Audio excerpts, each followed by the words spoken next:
Connaissez-vous les jeux grandeur nature? Suivez-nous et d'un seul coup, vous serez transporté dans une autre époque.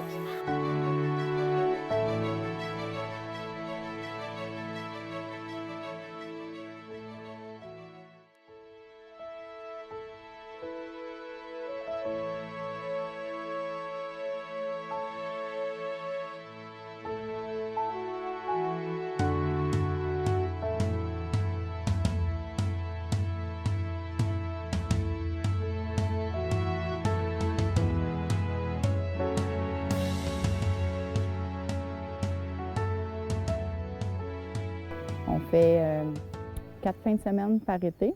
Fait que là, je suis à la 2e fin de semaine de cette saison ici. Bien, mon conjoint il est extrêmement impliqué. C'est vraiment, c'est une vie que pour ça, je dirais quasiment. Et puis ses enfants sont là-dedans. J'ai un de mes fils aussi qui est mordu. Ça fait des super de belles activités familiales. On se retrouve tous ensemble dans le bois. On aime tous le bois.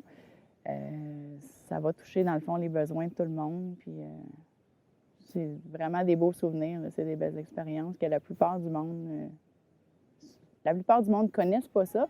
Puis c'est rare que tu peux vivre ça.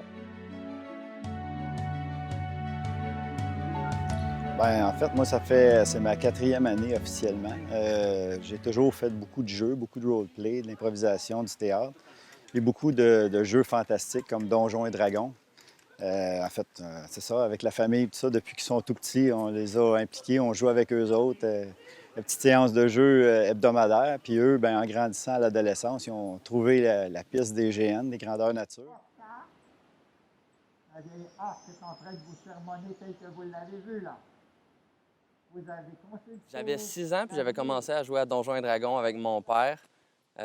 Puis après ça, on avait entendu dire qu'il y avait un grandeur nature qui commençait dans notre coin. Fait qu'on y a tout été en gang avec des amis. Puis là, on a bien trippé. Fait que quelques années plus tard, après ça, là, j'ai inclus mon père là-dedans. J'ai inclus mon frère aussi qui est venu, ma petite sœur de 8 ans qui veut en faire. Puis après ça, bien, vu que j'ai toujours été quelqu'un de très manuel, je me suis dit, tant qu'à payer des costumes, je vais les faire moi-même. J'ai commencé ma petite entreprise, là, La Forge du Kraken, depuis janvier cette année. Mais avant ça, ça fait 5 ans que je travaille le cuir.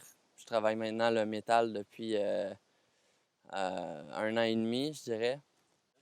Moi, présentement, c'est ma 7e année que je fais des grandeurs nature.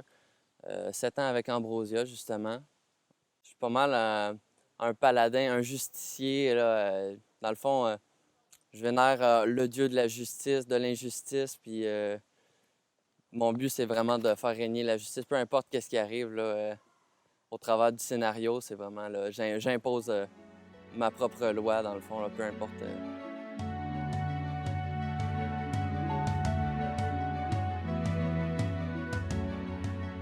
Bien, dans mon quotidien, ça me permet de... C'est un moyen d'expression, hein. C'est comme le peintre ou n'importe quel artiste, dans le fond. C'est un moyen de vraiment s'explorer ou s'évader ou s'extérioriser.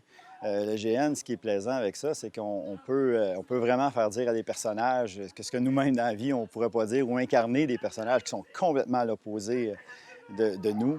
Moi, ce que j'aime bien faire, entre autres, c'est des personnages qui vraiment sont un personnage affreux, laid, qui va être finalement un très bon vivant, une très bonne personne pour aider la communauté du village de Manneville, qui est le village d'Ambrosia. C'est pas mal une libération, là. J'arrive ici, puis j'ai plus mes études en tête, là. Je suis un autre personnage. Ça me permet de me libérer complètement, là. Plus grande, ce que ça m'apporte le plus à ce niveau-là, c'est vraiment de voir les jeunes, ben, c'est pas mes jeunes, mais on est une 50aine, c'est de voir comment ils trippent, comment on peut transposer un imaginaire dans un groupe, puis que tout le monde vit ça. Tout le monde le vit, puis tout le monde embarque dans ton imaginaire, puis après ça, le monde te regarde. Ma première réaction quand je suis venu faire un GN, je savais pas à quoi m'attendre. Puis après la fin de semaine, j'ai trouvé que j'ai beaucoup aimé ça. Donc j'ai eu le sentiment que je vais continuer pour longtemps encore.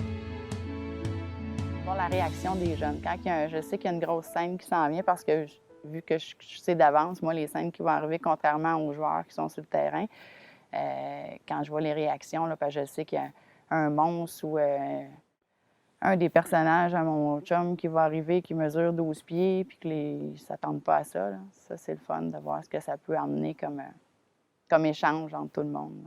À moins que la santé me lâche ou quelque chose comme ça, c'est quelque chose que je pense que je vais faire encore longtemps. Malgré mes jeunes 48 ans, j'espère continuer longtemps.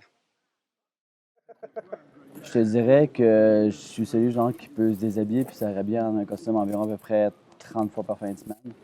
C'est pas évident, il faut essayer de faire un horaire justement afin de savoir quand est-ce s'habiller puis avoir en conséquence la feuille d'horaire parce qu'on essaye justement genre de toucher à peu près ce qui est toutes les classes. Donc, il faut toujours qu'il y ait quelqu'un qui ait la classe appropriée quand c'est le temps de jouer. Donc, s'habiller genre plus souvent, genre c'est énorme. Avoir les effectifs.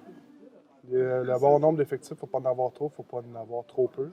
Parce que sinon, à ce moment-là, ça peut débalancer le jeu. Que ce soit via les joueurs ou via les animateurs. Je te dis, dans mon cas, je trouve que c'est la plus grande embûche. L'improviste, je te dirais, parce que ça peut arriver des fois qu'on peut avoir structuré quelque chose pour faire, comme je te dis, la grille horaire, qu'on va faire ça. Mais tout dépendant, vu que c'est les joueurs qui ont le rôle principal, puis qu'on est seulement les accessoires, puis les autres, c'est eux autres qui font l'histoire.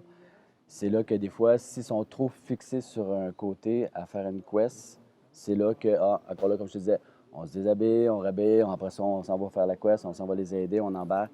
Pour après ça, il y a toujours quelque chose qui rapporte. Fait que c'est sûr que quand tu fais des scénarios par rapport à ce que tu poses comme question, il y a souvent le plan A, plan B, plan C, plan D. Vraiment, il faut toujours que tu aies quelque chose qui vient assez vite, genre pour être sûr de toujours rester dans la voie de l'horaire. Là.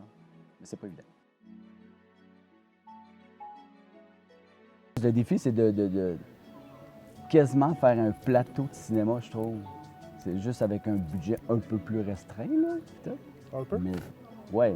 Je te dirais qu'on est, dans toutes les villes, je te dirais approximativement, tu dépenses plus de tes poches de ce que tu reçois. Mais c'est le thrill, c'est le fait d'aimer ça.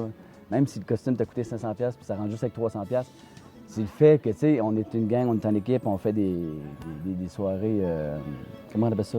Des soirées en chat?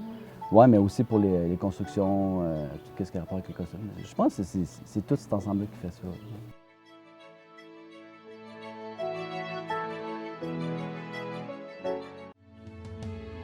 Pour participer ou pour en savoir plus sur les jeux grandeur nature, consultez le lien suivant.